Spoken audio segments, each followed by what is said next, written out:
வணக்கம் மக்களே, இது த்ரில்லர் கம். இது நிஜமல்ல கதைக்கு உங்களை வரவேற்கிறேன். இன்னைக்கு நம்ம கதையில 3 பெண்களோட வாழ்க்கையை தாங்க பார்க்க போறோம். இதுல சஞ்சனாவும் ராகினியும் சென்னையில ஐடி கம்பெனில வேலை செஞ்சுட்டு இருக்காங்க. 2 பேருமே வாடகை வீட்டுல தாங்க இருக்காங்க. இப்படி இருக்கும்போது ஒரு நாள் இரவு ராகினிக்கு ஒரு ஃபோன் கால் வருது. அதுவும் சரியா 12:47 மணிக்கு வருதுங்க. ஃபோன் கால் வரவும் பயந்துக்கிட்டே ஃபோன் எடுத்து பார்க்குறாங்க. அது தன்னுடைய தோழியான பிரியா தாங்க. ராகினியை பற்றி சில விஷயம் சொல்லிடுறாங்க. ராகினி பார்த்தீங்கன்னா கிராமத்தில் தாங்க பிறந்து வளர்ந்தாங்க.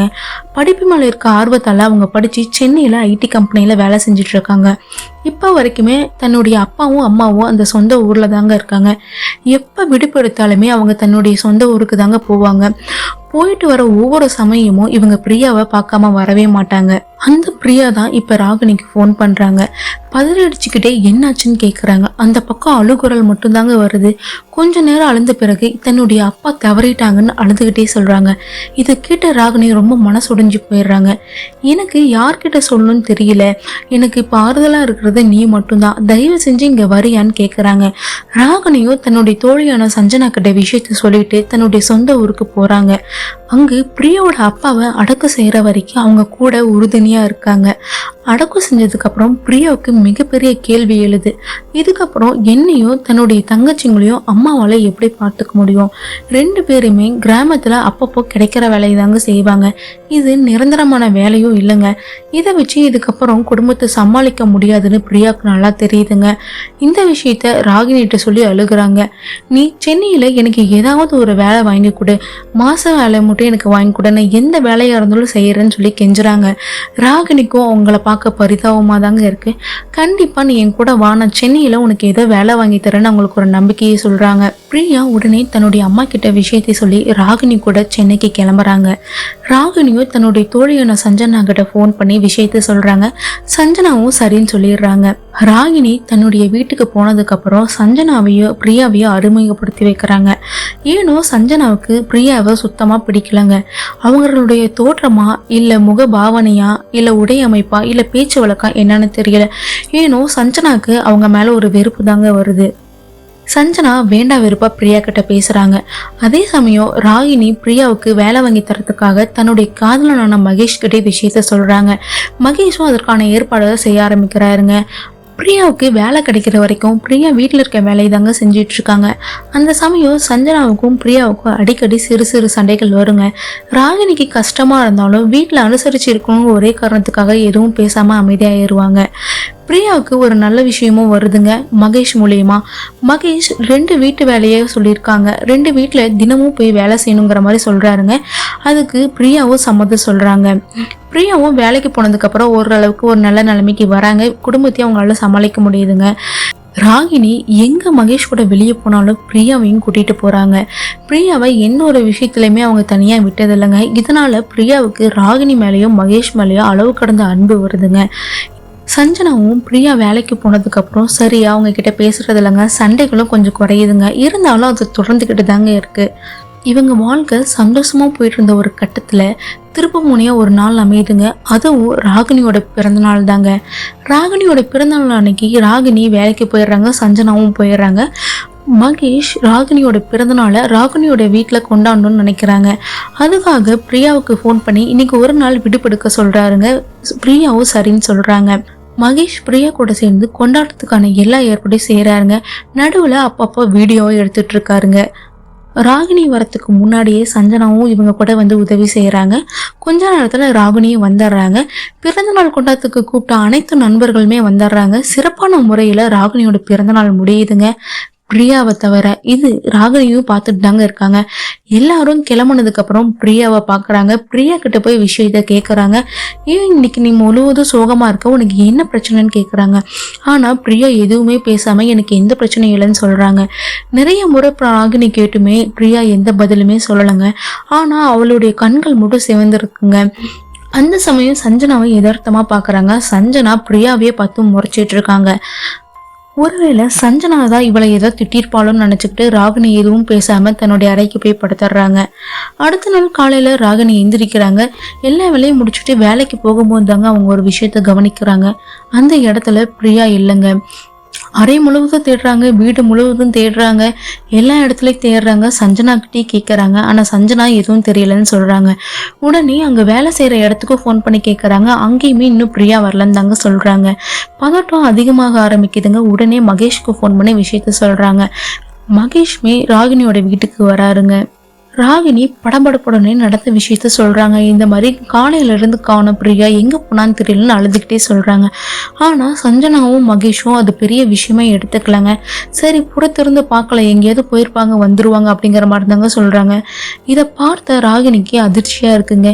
நான் இங்க காணோன்னு அழுகிறேன், ஆனா நீங்க 2 பேரும் சாதாரணமா இருக்கீங்க, அது பார்க்க எனக்கு ஆச்சரியமா இருக்குன்னு சொல்றாங்க. மகேஷ் ராகினி பார்த்து சொல்றாருங்க, நிறைய முறை பிரியா என்கிட்ட சொல்லியிருக்கா, எனக்கு சென்னையும் பிடிக்கல, சென்னை மக்களும் பிடிக்கல, முடிஞ்ச அளவுக்கு நான் எங்கள் ஊருக்கு போகணுன்னு தான் ஆசைப்படுறேன். இந்த விஷயத்த ராகினிகிட்ட சொன்னால் அவள் கஷ்டப்படுவா, அதனால இதை பற்றி நான் அவகிட்ட சொல்ல. ஆனால் என்னைக்காவது ஒரு நாள் நான் எங்கள் ஊருக்கே போவேன்னு சொல்லியிருக்கா. ஒருவேளை அவளுக்கு இந்த சென்னை பிடிக்காம போயிருக்கலாம்னு சொல்கிறாருங்க. என்னதான் மகேஷ் அப்படி சொன்னாலுமே ராகினியால் ஏற்றுக்க முடியலைங்க. நான் போலீஸ் ஸ்டேஷனில் கம்ப்ளைண்ட் கொடுக்குறேன்னு சொல்கிறாங்க. அவசரப்படாத, நீ ஃபோன் பண்ணி பார்த்தியான்னு கேட்குறாங்க. நான் நிறைய முறை ஃபோன் பண்ணி பார்த்தேன், ஆனால் ஃபோன் சுவிட்ச் ஆஃபில் தான் வருது. அவங்க வீட்டுக்கு பண்ணலான்னு நினச்சேன், ஆனால் அவசரப்பட்டு பண்ண வேணாம், நான் பண்ணலை அப்படின்னு சொல்கிறாங்க. சரி, அவசரப்படாத, இன்னைக்கு இரவு வரைக்கும் பொறுத்திருக்கலாம். அவங்க வீட்டுக்கு ஃபோன் பண்ணி நாசுக்காக கேட்டுப்பாரு, அப்போ அங்கே பிரியா வரல அப்படிங்கிற பட்சத்தில் நம்ம கம்ப்ளைண்ட் கொடுக்கலாம் அப்படின்னு சொல்கிறாங்க. ராகினிக்கு இதுவும் சரின்னு படுதுங்க. இரவு வரைக்கும் காத்திருக்காங்க, எந்த பதிலுமே உங்களுக்கு வரல, எந்த ஃபோன் காலுமே வரலங்க. பிரியாவோட அம்மா கிட்ட ஃபோன் பண்ணி பேசும்போது அங்கே பிரியா வந்ததுக்கான எந்த தடையுமும் இல்லைங்க. உடனே ராகினி போலீஸ் ஸ்டேஷனில் கம்ப்ளைண்ட்டும் கொடுக்குறாங்க. ராகினி தன்னுடைய தோழியை நினச்சிக்கிட்டே வந்து வீட்டில் படுக்கிறாங்க. அந்த சமயம் இரவு அவங்க தூங்கிட்டு இருக்கும்போது சரியா 12:47க்கு ஃபோன் வருதுங்க. பயந்து கொண்டு எந்திரிச்சு பார்க்குறாங்க. அது பிரியாவோட நம்பர் தாங்க. ஆச்சரியத்தில் அப்படியே ஃபோன் எடுத்து பேசுகிறாங்க. ஆனால் அந்த பக்கம் இருந்து எந்த பதிலுமே வரலங்க. இவங்க எவ்வளவோ பேசியோ அந்த பக்கம் எந்த பதிலும் வரலங்க. மறுபடியும் கட் பண்ணிட்டு இவங்க கூப்பிடலான்னு கூப்பிடுறாங்க. ஆனால் ஃபோன் சுவிட்ச் ஆஃப்ல வருதுங்க. இந்த விஷயத்த உடனே மகேஷ்க்கு ஃபோன் பண்ணி சொல்கிறாங்க. மகேஷும் சரி, எதாக இருந்தாலும் நம்ம காலையில் பேசிக்கலாம், இப்போ நீ நல்லா தூங்குன்னு சொல்கிறாங்க. ராகினிக்கு ஆச்சரியமாக இருந்துச்சுங்க. மகேஷ் இந்த அளவுக்கு பொறுமையாக பேசுறது அவங்களுக்கு ஒரு வியப்பாக இருந்துச்சுங்க. என்ன இருந்தாலும் இந்த நேரத்தில் எதுவும் செய்ய முடியாதுங்கிற காரணத்தினால ராகினியும் பேசாமல் படுத்துக்கிறாங்க. அந்த சமயம் பார்த்தீங்கன்னா சஞ்சனா தன்னுடைய அறையில் படம் பார்த்துட்டு இருக்காங்க. அதுவும் பேய் படம் பார்த்துட்டு இருக்காங்க. அந்த சமயம் அவங்க ரூமில் திடீர்னு கரண்ட் கட் ஆகுதுங்க. ரூமில் இருக்க முடியலன்னு வெளியே வராங்க. வெளியே வந்தவங்களுக்கு அதிர்ச்சி காத்திருக்கு. காரணம், வெளியே கரண்ட் இருக்கு, ஆனால் அவங்களுடைய அறையில் மட்டும் கரண்ட் இல்லைங்க. உடனே போய் அறையில் இருக்க எல்லா சுவிட்சுமே போட்டு பார்க்குறாங்க. ஆனால் எதுலையுமே கரண்ட் வரலங்க. குழப்பத்துடனே நின்றுட்டு இருக்காங்க. சரி, ஏதாவது சர்க்யூட் ஆயிருக்கும், எதாக இருந்தாலும் நம்ம காலையில் பேசிக்கலான்ட்டு மறுபடியும் போய் படம் பார்க்குறாங்க. அப்படி படம் பார்த்துட்டு இருந்த சமயம் திடீர்னு திரையில பிரியா தோன்றாங்க. அகோரமான தலைவெறி குளமா விரிச்சிட்டு முறைச்சிக்கிட்டே இந்த திரையில இருந்து பாக்குறாங்க சஞ்சனாவை. இதை பார்த்த சஞ்சனா பயத்துல லேப்டாப்பை தள்ளி வச்சிடுறாங்க. கண்ணை மூடி தன்னை ஆசுவாசப்படுத்திட்டு மறுபடியும் லேப்டாப்பை பார்க்குறாங்க. ஆனால் லேப்டாப்ல படம் தாங்க ஓடிட்டு இருக்கு. இந்த பிரியா இந்த வீட்டை விட்டு போனாலும் என்ன டார்ச்சர் பண்றாளேன்னு மனசுல நினைச்சிட்டு மறுபடியுமே படத்தை பார்க்குறாங்க.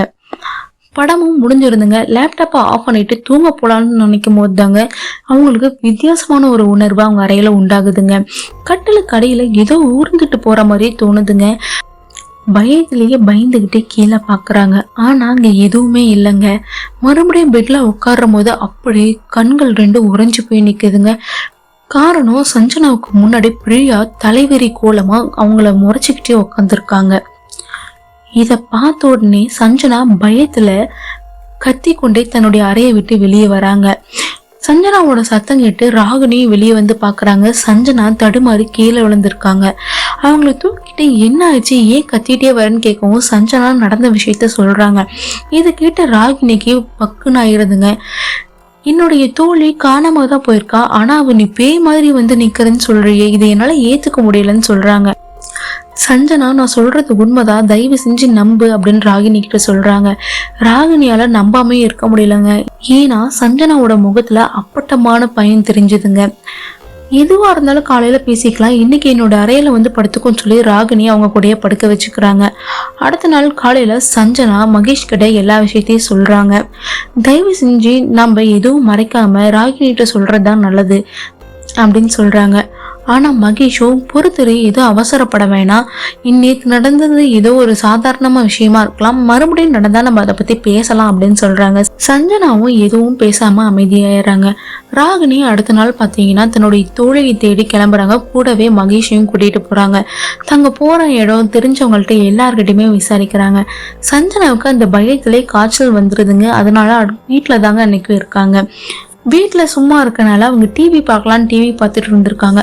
அந்த சமயம் தான் பின்னாடி யாரோ உருவற மாதிரி சத்தம் கேக்குதுங்க. திரும்பி பார்த்தா யாருமே இல்லைங்க. மறுபடியும் டிவி பார்க்குறாங்க. இந்த சமயம் தன்னுடைய பக்கத்துலயே அந்த உருமல் சத்தம் கேட்குதுங்க. அந்த பட்ட பகல்லையுமே அவங்களுக்கு வேர்க்க ஆரம்பிக்குதுங்க.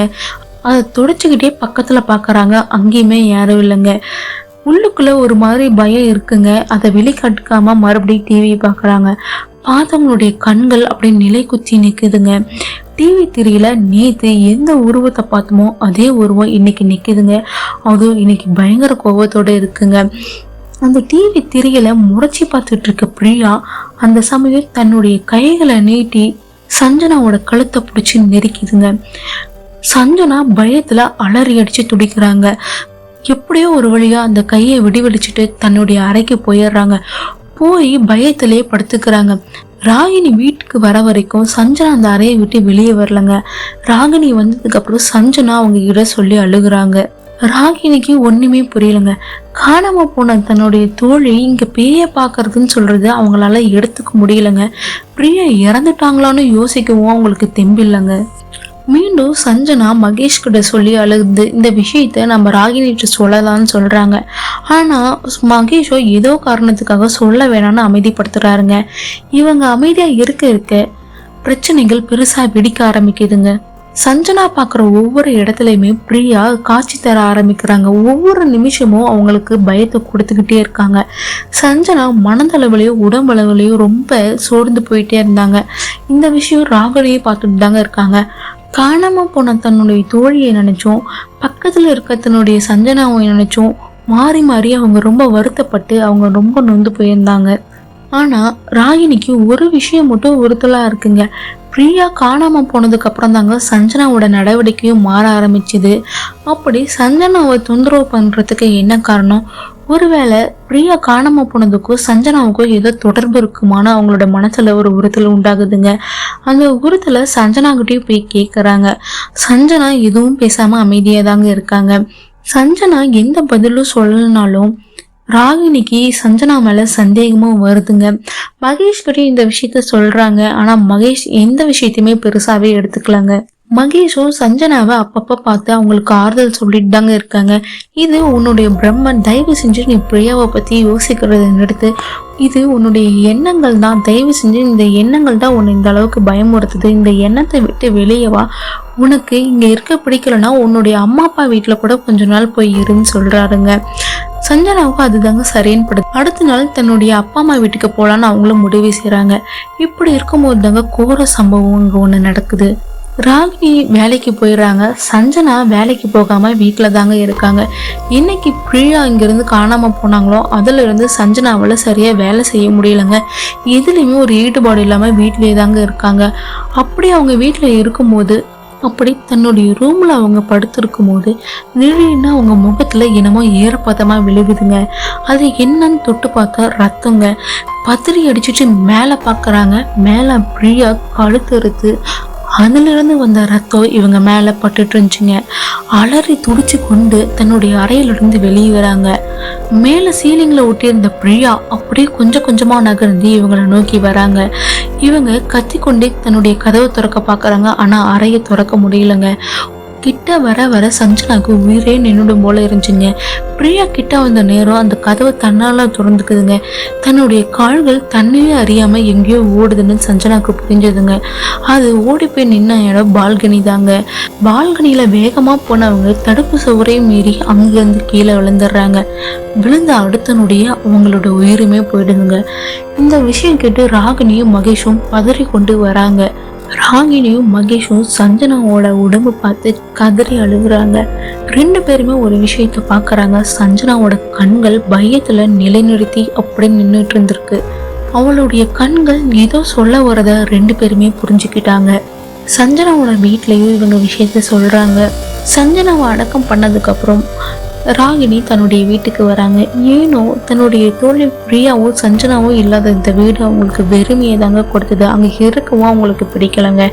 உடனே தன்னுடைய மகேஷ்க்கு ஃபோன் பண்ணி தன்னுடைய வீட்டுக்கு வர சொல்கிறாங்க. மகேஷுமே வீட்டுக்கு வராருங்க. அவர் பக்கத்தில் உட்காந்து அவரோட கையை பிடிச்சிட்டு அழுகுறாங்க.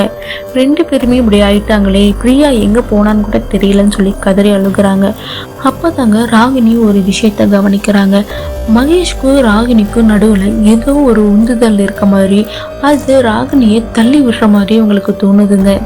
மகேஷை விட்டு தள்ளி உட்காரும் போது அந்த உணர்வு இல்லைங்க. ஆனா அவருடைய பக்கத்துல உட்காரும் போது ராகினிக்கு அந்த உணர்வு உண்டாகுதுங்க.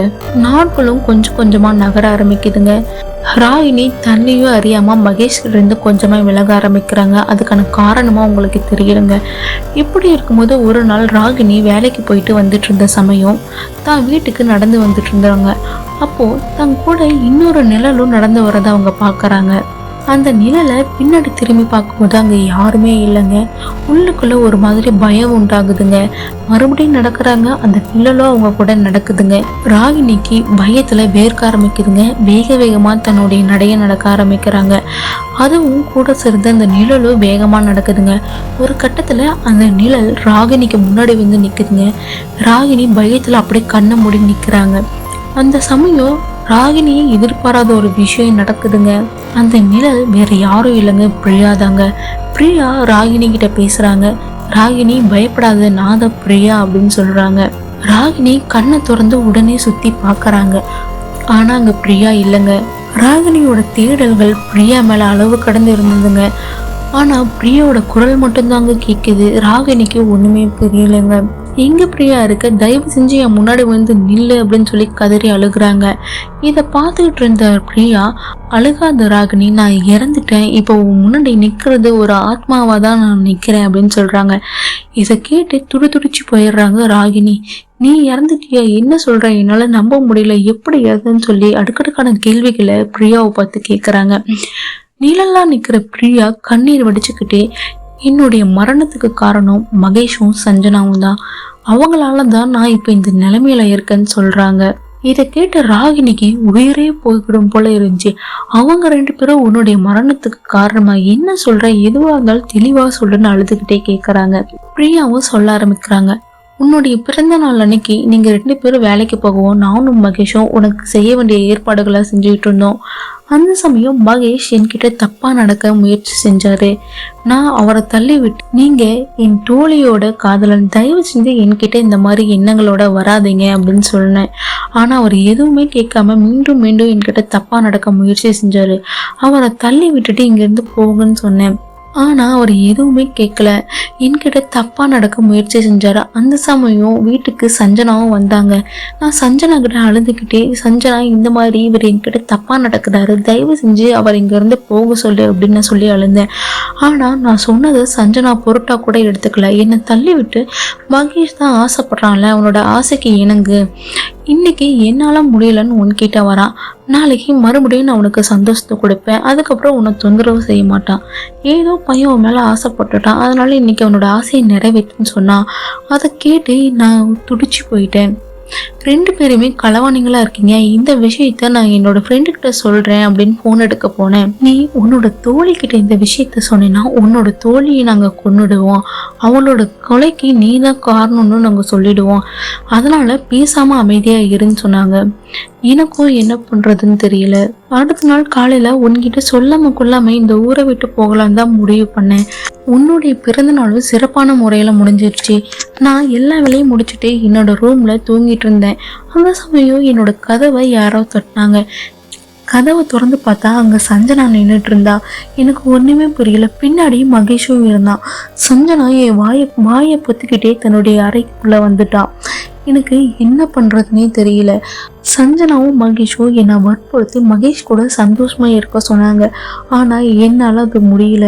அந்த கோவத்துல 2 பேருமே தலையணியை வச்சு என்னை கொன்னுட்டாங்க அப்படின்னு அழுதுகிட்டே சொல்றாங்க. இந்த விஷயத்த கேட்ட ராகினிக்கு இதையுமே வெடிக்கிற மாதிரி இருந்துச்சுங்க. தன்னோட தோழிய மகேஷ் இப்படி ஒரு தப்பான எண்ணத்துல பார்ப்பான், அதுக்கும் சஞ்சனா உடந்தையா இருப்பான் அப்படிங்கறத ஏத்துக்கவே முடியலங்க. கதறி அழுகுறாங்க. தன்னையே அறியாம கை கால்கள்லாம் நடுங்க ஆரம்பிக்குதுங்க. நீ மகேஷை பிரிஞ்சிரு, அவன் தப்பான எண்ணத்துல தான் உன்கிட்ட பழகுறான், உன்னுடைய பணத்துக்காக மட்டும்தான் அவன் உன் கூட இருக்கான், ஆனா அவனோட பெண் சாபலை புத்தி பிடிச்சவன் அப்படின்னு அழுதுகிட்டே சொல்றாங்க. அப்படி சொல்லிட்டு ராகினி அழுதுகிட்டே, அப்போ சஞ்சனா சொன்னதெல்லாம் உண்மைதானா, நீ தான் அவளை பயமுறுத்தினியான்னு கேட்குறாங்க. ஆமா, என்னுடைய மரணத்துக்கான பதில் நான் கொடுத்தே ஆகணும்ல, அதனால தான் நான் அப்படி அவங்கள பயமுறுத்தினேன், சஞ்சனா இறந்ததுக்கும் நான் தான் காரணம்னு சொல்றாங்க.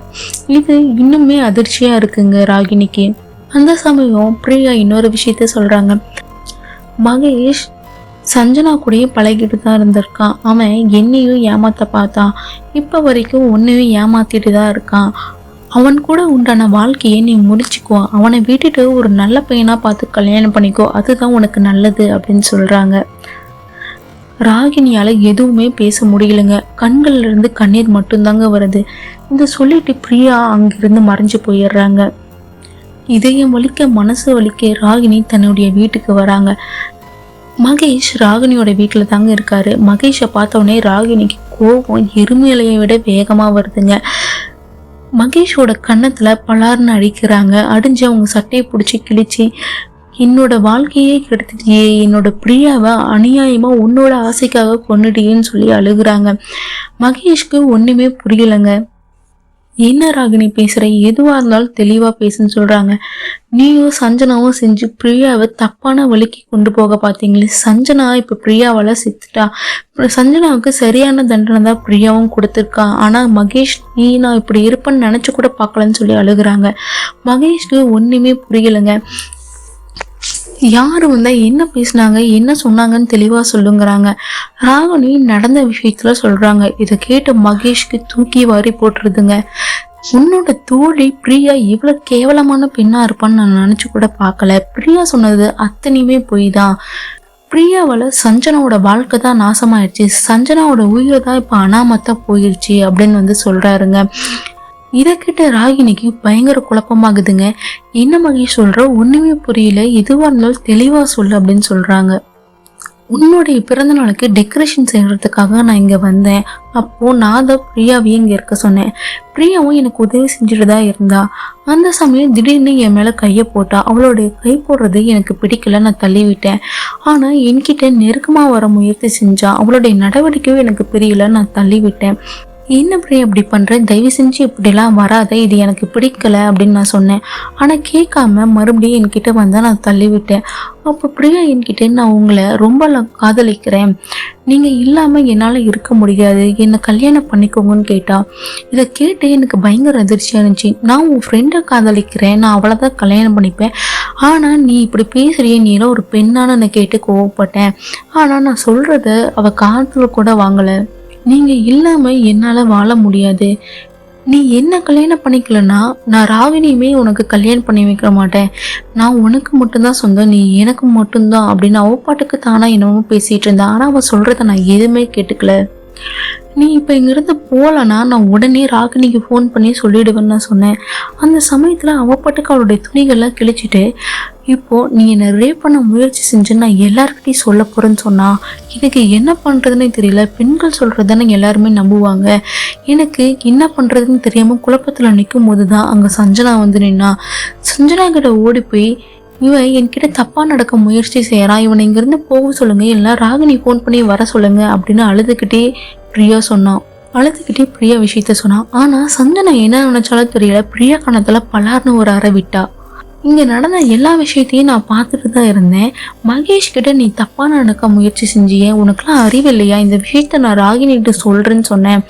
உடனே பிரியா என்னோட காலை பிடிச்சி கெஞ்சி, ஐயோ என்னை மன்னிச்சிடுங்க, நான் தெரியாமல் தப்பு செஞ்சுட்டேன், இந்த விஷயத்த ராகினிகிட்ட சொல்லிடாதீங்க, என்னோட வாழ்க்கையே போயிடும், காலையில் நீங்கள் எந்திரிக்கிறதுக்கு முன்னாடி நான் இங்கிருந்து போயிடுறேன், இன்னைக்கு ஒரு நாள் மட்டும் அவகாசம் கொடுங்கன்னு 2 பேர் காலையே விழுந்து கெஞ்சனா. அதனால தான் நாங்கள் சரின்னு சொன்னோம். ஆனால் அடுத்த நாள் அவள் காணாமல் போனதுக்கு அவள் ஊருக்கு தான் போயிட்டோன்னு நினச்சோம். ஆனால் அவள் இறந்த விஷயம் எங்கள் 2 பேத்துக்குமே தெரியாது அப்படின்னு மகேஷ் அழுந்துக்கிட்டே சொல்கிறாருங்க. ராகினிக்கு எதை நம்புறதுன்னே தெரியலங்க. ராகினியோட குழப்பத்தை புரிஞ்சுக்கிட்ட மகேஷ் உடனே தான் ஃபோனில் வீடியோ எடுத்த விஷயத்த காட்டுறாருங்க. அப்போது பிரியா மகேஷ் கிட்ட தப்பாக நடக்க முயற்சி செஞ்ச எல்லாமே அதில் பதிவாயிருந்துச்சுங்க. அதுக்கப்புறம் தாங்க பிரியா பண்ண தப்புமே தெரியுது. பிரியாவை நினச்சி அவங்க ரொம்பவே அசிங்கப்பட்டு நிற்கிறாங்க. அந்த சமயம் யாரும் எதிர்பாராத விதமா அவங்களுடைய வீட்டில் ஒரு கோரமான சிரிப்பு சத்தம் கேட்குதுங்க. அது கொஞ்சமா கோவமா மாறவும் ஆரம்பிக்குதுங்க. அது வேற யாருமே இல்லைங்க, பிரியா தாங்க. பிரியா கோவத்துல, என்ன ராகினி, அவனை விட்டு போயிரு, அதுதான் உனக்கு நல்லது. எனக்கு கிடைக்காத வாழ்க்கை யாருக்குமே கிடைக்கக்கூடாது. இவன் எனக்கு கிடைக்கணும் தான் நான் தற்கொலையே செஞ்சுக்கிட்டேன். இவனை விட்டு போயிடு, நான் இவன் கூட சந்தோஷமா வாழணும்னு ஆசைப்படுறேன்னு கத்துறாங்க. பிரியாவோட குரலை கேட்டு கோவம் தலைக்கேறுதுங்க.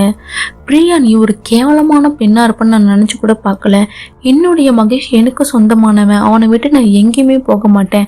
நான் செத்தாலும் அவர் கூட தான் வாழுவேன்னு சொல்றாங்க. அப்படியா, நீயும் செத்து தொலை அப்படின்ட்டு தலைவிரி கோலமா இருக்க பிரியா ராகினியோட கழுத்தை பிடிச்சி செவுத்துல மேல தூக்குறாங்க. மகேஷால கிட்ட கூட போக முடியலங்க. ராகினி பயத்துல கத்த ஆரம்பிக்கிறாங்க. ராகினியால மூச்சு விடுறதுக்கு ரொம்ப சிரமமா இருக்குங்க. அந்த சமயம் வீட்டோட கதவை திறந்து ஒரு பூசாரி உள்ள வராருங்க. உள்ள வந்தவர் தன்னோட கையில வச்சிருக்க தீர்த்தத்தையும் திருநீரையும் வீடு ஃபுல்லா தெளிக்கிறாருங்க. ராகினி மேலையும் தெளிக்கிறாருங்க. அது தெளிச்ச அடுத்த நொடியே ராகினி பட்டார்னு கீழே விழுந்துடுறாங்க. மகேஷ் அவங்க பக்கத்துல போய் நிக்கிறாருங்க. உடனே பூசாரி 2 பேருக்கும் திருநீர் வச்சு விடுறாருங்க. அந்த ஆத்மாவை தன்னுடைய சக்தியை கொண்டு அடக்கி வைக்கிறாருங்க. அடைச்சிட்டு தான் கொண்டு வந்த 2 கயிறுமே அவங்க 2 பேர்ட்டையுமே கொடுக்கறாருங்க. 2 பேருமே இந்த கயிறை கட்டிக்கோங்க, முடிஞ்ச அளவுக்கு நீங்க சீக்கிரமா திருமணம் செய்யுங்க, அப்போதான் அந்த ஆத்மா போகும். இந்த இடத்த விட்டு நீங்க இன்னைக்கே காலி பண்ணிடுங்க. இங்க இருக்கிற வரைக்கும் உங்களுக்கு பிரச்சனைகள் உண்டாகத்தான் செய்யும். எக்காரணத்தை கொண்டு இதுக்கப்புறம் அந்த பெண் சம்பந்தப்பட்ட விஷயமா உங்க குடும்பத்துக்கும் நீங்க போயிடாதீங்கன்னு சொல்லிட்டு போயிடுறாருங்க. அவர் போனதுக்கு அப்புறம் தாங்க ராகினிக்கு ஒரு விஷயம் புரியுது. இந்த பூசாரி எப்படி இங்க வந்தாருன்னு கேக்குறாங்க. அப்பதாங்க மகேஷ் சொல்றாரு, நான் தான் அந்த பூசாரிய வர சொன்னேன். சஞ்சனா சொல்லும் போது அந்த விஷயத்த நான் பெருசா எடுத்துக்கல. ஆனா சஞ்சனாவோட மாற்றங்களும் அவங்க இறந்த இறப்பும் எனக்கு சந்தேகத்தை உண்டு பண்ணுச்சு. அதனால தான் நான் பூசாரி கிட்ட விஷயத்த சொன்னேன். அவருமே பிரியா இறந்ததை உறுதிப்படுத்தினாரு. அவர்கிட்ட இந்த விஷயத்த சொல்லி இதுக்கான ஒரு முடிவையும் கேட்டேன். கண்டிப்பா முடிவு வரும்போது நான் அடக்குவேன், நீ எதுக்கும் கவலைப்படாம போன அவர் தான் சொன்னாரு. சரியா இந்த பிரியா வர நேரத்துக்கு அந்த பூசாரியே வந்துட்டாரு. அவர் இல்லைன்னா இன்னாரும் நம்ம 2 பேரும் உயிரோட இருக்க மாட்டேன்னு சொல்றாங்க. ராகினி கட்டி பிடிச்சிட்டு அழுகுறாங்க. அநியாயமா பிரியாவால சஞ்சனாவோட வாழ்க்கையை நான் நாசமாக்கிட்டேனே, இப்ப இந்த உலகத்துல அவ இல்லாமையே போயிட்டாங்களே. பிரியாவுக்கு உதவி செய்யணும்னு நினைச்சது என் தப்பு. நான் ஒரு உதவி செய்யலான்னு போய் அது இத்தனை பேருடைய வாழ்க்கையவே பாதிருச்சுன்னு சொல்லி ரொம்ப அழுகுறாங்க. இருவருமே கொஞ்ச நாள் கழிச்சு கல்யாணம் செஞ்சுக்கிறாங்க. இருவருக்குமே பெண் குழந்தை பிறக்குதுங்க. சஞ்சனாவோட நினைவா அந்த குழந்தைக்கும் சஞ்சனானே பேர் வைக்கிறாங்க. தன்னுடைய கஷ்டப்படுற தோழிக்கு உதவி செய்யணும்னு நினைச்சு தனக்கே தெரியாம தன்னாலேயே சஞ்சனாவோட உயிரை அவங்க எடுத்துட்டாங்க. இந்த குற்ற உணர்ச்சி ராகினிக்கு சாகர வரைக்குமே இருந்துச்சுங்க. பிரியா மாதிரியான ஆண்களோ பெண்களோ உங்களோட வாழ்க்கையில இந்த மாதிரி பாதிப்பு உண்டு பண்ணியிருந்தாங்கன்னா கண்டிப்பா கமெண்ட் செக்ஷன்ல சொல்லுங்க. இந்த கதை பிடிச்சிருந்துச்சுன்னா சப்ஸ்கிரைப் பண்ணிக்கோ.